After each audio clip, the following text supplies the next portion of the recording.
We have already introduced the notion of a base for a topology. That is, X tau be a topological space. A subcollection B of tau is said to be a base for tau if every element, every member U in tau can be written as some unions of members of B. So from the base collection, we can manufacture any open set by taking unions from that.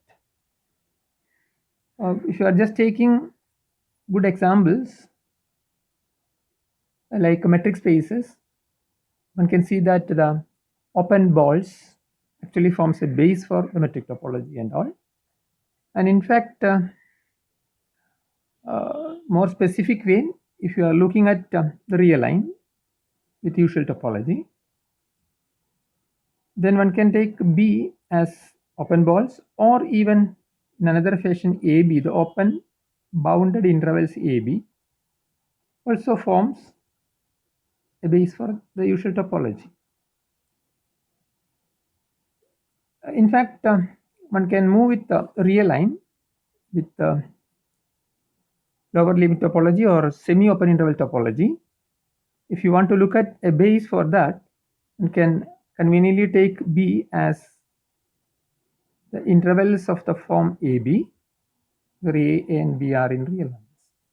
One can verify that these form a base for semi-open interval topology. Many bases like that one can look upon.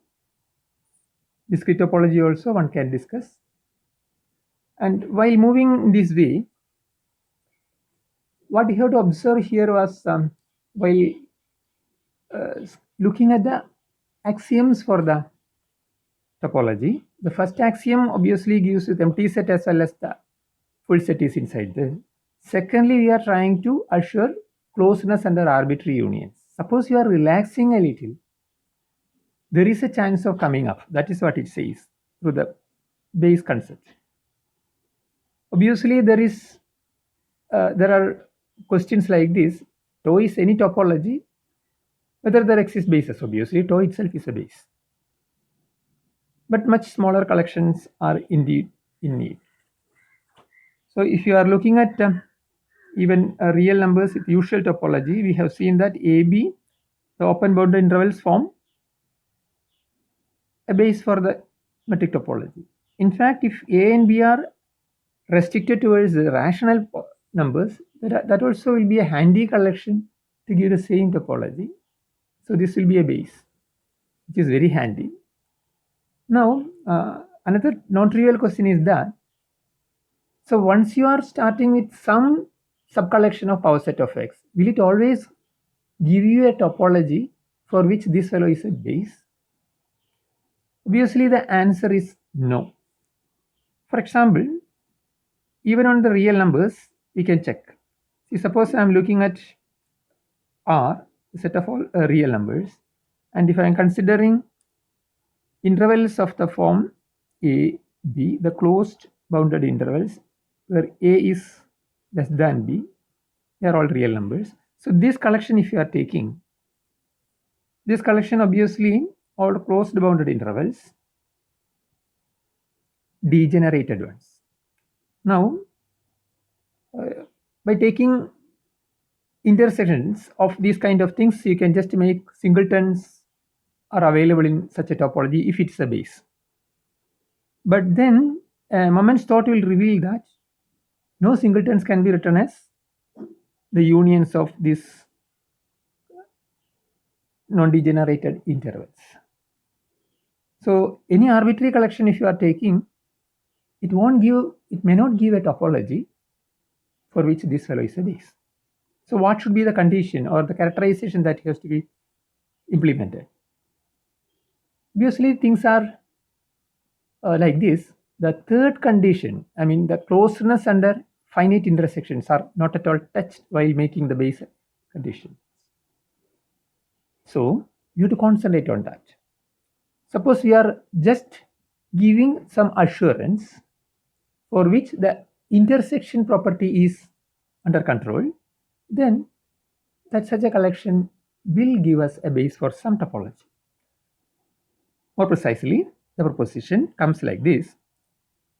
X, any set you can take it up. B, that's a covering of X, which says that unions of members of B will take care of X. Every element in X can be taken in some member of script B. Then the three conditions are equivalent. The first condition says that X, in X there is a topology for B is a base. So B is a base for some topology to on X. Second condition actually assures that says that any two B1 and B2 from B look for intersection that can be expressed as some unions from B again. Thirdly, or finally, take B1 and B2 and their intersections. Any member of X from B1 intersection B2 is supplied. Still you can find a B3 which is taking care of X and inside B1 intersection B2. See, this in some sense giving an assurance that intersection property is well maintained for this collection B, and that assures B is a base for some topology. Proof actually in the routine manner, once B is a base for tau, if B1 and B2 are taken from B, B1 intersection B2 is also in tau, so it has to be written as base elements. That's what ideally 2 says. Once you are assuming 2, 3 is also like that, because B1 intersection B2 you are taken from B, and this condition it can be written as some collection of members of B that immediately gives 3. From 3 to 1 also it follows, just by mimicking the proof what we have done for the metric spaces. The open balls actually gives the unions of open balls gives the open sets in metric topology. So this condition actually says nothing other than that intersection property is important. That finite intersection property is important. Finite intersections properties are preserved. Such a collection is able to produce a topology for which this fellow is a base. So this gives another notion too. While looking at the axioms, what you have discussed, the first condition, just make it take it for granted. Second and third only we are looking at. Second, if you are relaxing, you are trying to get the notion of base. So if you are just relaxing third also, what will happen? Which means, suppose we are given with some arbitrary collection of subsets of X. A given set X is given, a given set X is supplied, and some set is given, some subsets of X is given. S is a part of our sets of X. Then from S, if you are making a collection, for example, just take all finite intersections and call that set as B. So B is going to be a subcollection for P of X in such a way that it is going to be closed under finite intersection sets. I am considering all possible intersection, finite intersections from S, which means it is the B itself is closed under finite intersection. So the above proposition actually guarantees that that is suitable for a base for some topology. So from B, you try to manufacture all possible unions, arbitrary unions, you will reach at some tau. So that stage is there. That is the next stage where we can just relax. So first relaxing the union condition, you will get the notion of B. Then secondly, if you want, you can relax that to start with any arbitrary collection of subsets of X. But that stage you will call it as a subbase, which means, properly defining it, you take a subcollection of the power set of X, then it is going to be a subbase for some topology too, provided you take all its finite intersections or possible finite intersections of members of S, that forms a basis for tau, which means that from B you can manufacture by taking unions or open sets of that. So that is a formal definition now. A family S of subsets of X is said to be a subbase for a topology tau on X if the family of all finite intersection of members of S is a base for tau. So from S, if S is a subbase for tau, how you are reaching at the appropriate tau is the following way. From S, this is a collection of subsets of X. From here, you have to take all finite intersection that will take you to B, which is going to be a base for your topology. So from here, you form all finite intersections. After forming that, you will be at B. From here, you will move on or march towards tau by taking arbitrary unions. So this is the process of understanding topology from lower levels also. So this case something better, because once you are starting with any collection, any arbitrary subcollection of P of X, then always it gives a topology tau for which this S is a subbase. Enough examples one can try. Even with real line, with usual topology, one can visit. So if you are looking at real numbers R with usual topology, what we know about them is symmetric topology, and we know that the collection B, which is going to be open bounded intervals A and B are real numbers, forms a basis for the usual topology. Now, if you are ready to look at the collection S of subsets of real line, which are rays. What are rays? A infinity kind sets, subsets of R, as well as minus infinity to B kind of sets, where A as well as B are in real numbers. So these are called rays because of the obvious geometric intuition. Take any A, all the real numbers on the right, starting from emanating from that, avoiding that A. Very similarly, take any B, then minus infinity to B, it means all the left side of that. They are rays. At a moment's thoughts will reveal that just intersect non-trivially, you will be getting a base element here. So which actually in turn gives you the usual topology on R. They form a subbase for the usual topology on R. So since this concept is almost relaxing both the non-trivial conditions, because I'm saying it that it is a non-trivial condition. The first condition, empty set and X, it is almost a trivial condition. If you are ready to take some logical background, something like empty collection, if you are taking it and form arbitrary unions out of them as well as finite intersections of them, then one can actually get back your X and phi from that also. Now, so any arbitrary collection is always giving a topology for this fellow as a base. Sorry, as a subbase. Such a condition also allows us to think, see, if you are having any subcollection of our set of X, it generates a topology. It generates a topology means that there should be a topology, there exists a unique topology which contains this collection as well as that is the smallest topology of such kind. So how such things are related?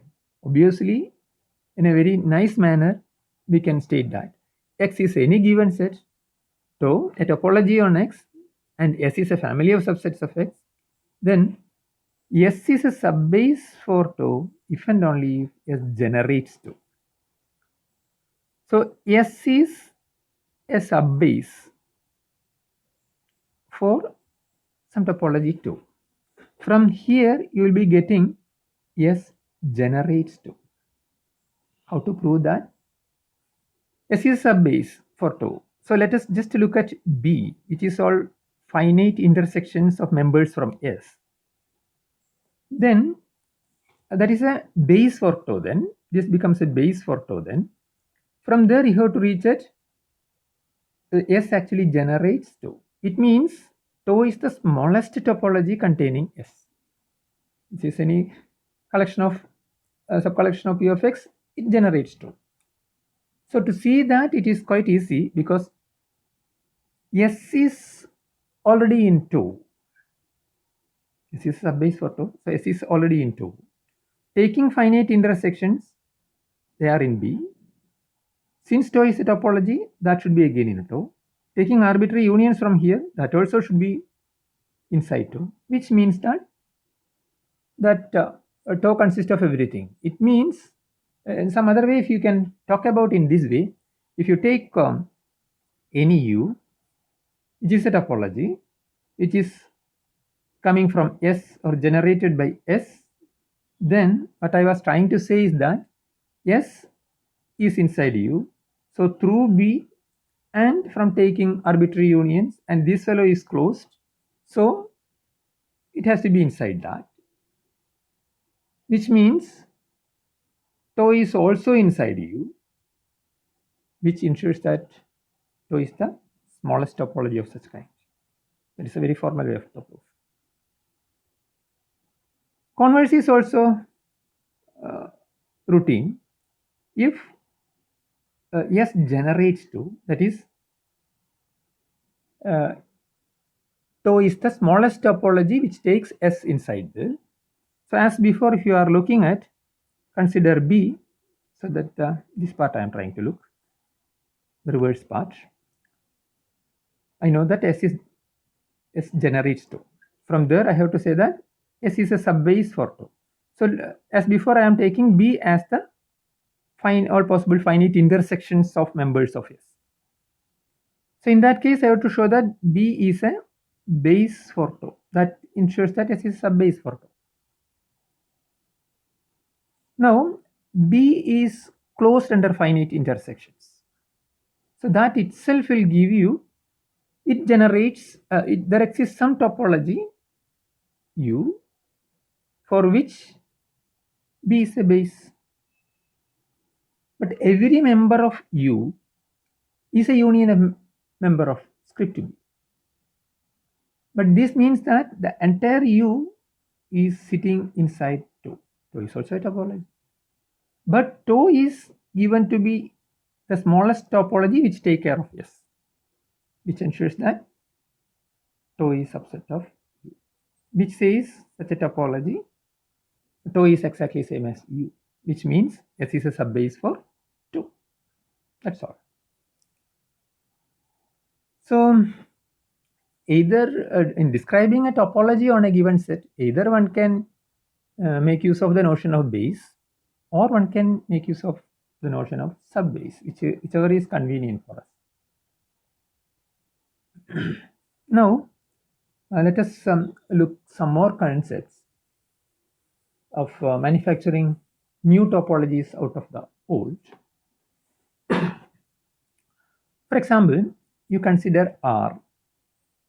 R with usual topology is supplied. So R with usual topology, if I am taking the x-axis from my geometry, I know that the plane R2, if I am taking x is R, or I can say x1 is R, and another x2 which is also R, then R is equipped with the usual topology for x1 as well as x2. So I can think about a topology on this R2. R2 means x1 cross x2 here, and topologize it using this. That is what I want to talk now, which I am trying to call it as a product topology. More precisely, in this case, see, R is equipped with the horizontal R is equipped with usual topology. Suppose I am taking open sets from here. You see, as I may take an AB here. Now, from the vertical part also, I can just take some open sets. Maybe I'll write it as for the convenience CD and open interval. Both are open in the first as well as second topological spaces. Now consider, I may call this AB as some V1. I may call this CD as some V2. So just think about V1 cross V2. Geometrically, I am going to get this rectangle, open rectangle. So this is what is my V1 cross V2. So what about V1 cross V2? Suppose I am looking at a collection of all these rectangles, V1 cross V2, where V1 is open in R, V2 is also open in R. V1 and V2 are open in R, respective R's. So just look at this B. all rectangles. See, V1 cross V2, they are rectangles. So if I am taking any two rectangles, they may intersect with empty intersection, or you take any intersection, it will be again a rectangle, which actually gives you the notion that this kind of B, more generally this kind of B, is closed under finite intersections. We have discussed in the R2 case, but that can be generalized. So such kind of products, I mean V1 cross V2 or V1 or VIs are open in R, such collections, we will call that open boxes in this product space in general. And definitely, since they are closed under finite intersection, they generate a topology for which this fellow is a base. That is what is more important. And we will just give the definition of product topology in general. Instead of taking R2, we'll mimic this period more generally. For that, let me take some n topological spaces. I mean x1 equipped with the topology τ1, x2 equipped with the topology τ2, like that. Xn, I may take the topology associated as τn. So I can talk about the product X, product set I mean, x1 cross x2 cross etc cross xn. They consist of all n tuples, remember that. Now, what you are going to look at now is you have to topologize this X, this Cartesian product or product. I can't say Cartesian product, it's a product in general. So what I'm going to do is x1 is equipped with a topology. So from x1, I will consider an open set. I will consider V2 an open set from x2. Similarly, I will consider Vn an open set from xn. I will cross them. So I will get this V1 cross V2 cross Vn. Now I will consider all these kind of collections where corresponding VIs are in the open in the respective xi's, which means Vi is into I for I equals 1, 2, 3 up to n. So this collection I may call it as B, and we are going to call these kind of sets as open boxes. Open boxes. As before I have stated, intersection of two open boxes is again an open box. Union may not be like that, but that is it is closed under finite intersection is enough for us to make a topology for this collection as a base. So B is a base for some topology. That topology will write to is called the product topology. Product topology on X. So also you can call topological product of x1, x2, etc. x. So we X with this topology. X is the product of these n spaces. Topologize it for which the base is given by open boxes. Open boxes are simply U1 cross V2 etc. Vn. VIs are simply open sets in the corresponding x's. Then we will get the topological product. One can just look at R2 and convince yourself why they are calling open boxes again and all. In fact, there is a way of looking at the topologies available in R2, the product topology and some usual topology. The metric topology is also available there. That also one can check. So that is one good exercise to do. See, in the plane, if you are looking at least now we know about two topologies. One is the metric topology. So what is the metric topology on R2? This is R cross R. So my x1 is R, my x2 is R, that is fine, but that is R2. So with usual topology means it has a basis consisting of open balls. They are going to be the open balls for the usual topology or standard topology on R2. It just means you declare any subset U of R2 is open, provided any element X in U, you should have a open ball containing that and contained in U. This is what's the definition. But now you are equipped with another way, the product topology on R2 also. What is that? So you have R2 again. So for example, you have a open set AB here as well as a CD here, as I before I have discussed. So you'll be getting an open rectangle here. So these open rectangles are going to be a base for the product topology on R2. So if I am calling product topology as TOE1 and TOE1 and usual topology in TOE2, one can try to compare TOE1 and TOE2 on R2. See, the idea is something like this. We have already a corollary like that.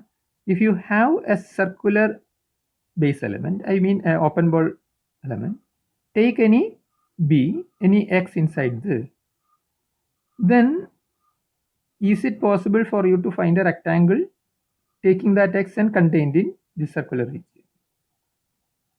Once it is true, it says that product topology is final. Very similar way, start with an open rectangle, take a point inside there. If you are able to find a circular ball, I mean a ball, usual ball, containing that point and contained in the rectangle, then it ensures that standard topology or usual topology is finer than this one. Actually, you can do that, refer the text, and you can see the equivalence. A very good exercise for you.